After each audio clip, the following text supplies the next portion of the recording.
Jadi tersangka pemalsuan ijazah, tim penggugat ijazah Jokowi mundur. Salah satu anggota tim kuasa hukum penggugat ijazah palsu Presiden ke-7 RI Joko Widodo, Jokowi, Zainal Mustafa, mengundurkan diri.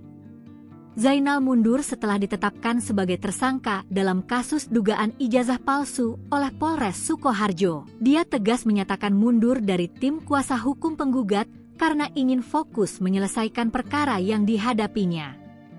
Polres Sukoharjo menetapkan Zainal Mustafa sebagai tersangka atas dugaan penggunaan dokumen palsu untuk memperoleh gelar sarjana hukum yang dijadikan syarat menjadi seorang advokat. Kasat Reskrim Polres Sukoharjo AKP Zainuddin membenarkan terkait ZM yang telah ditetapkan sebagai tersangka dalam kasus dugaan pemalsuan dokumen untuk memperoleh gelar sarjana hukum. Sementara itu, pihak penggugat berharap Presiden ke-7 RI, Joko Widodo, Jokowi, hadir saat mediasi terkait gugatan perkara perbuatan melawan hukum soal ijazah. Selain itu, penggugat juga minta Jokowi menunjukkan ijazah aslinya. Menanggapi itu, kuasa hukum Jokowi, YB Irfan, belum bisa memastikan apakah Jokowi bisa hadir dalam proses mediasi pekan depan.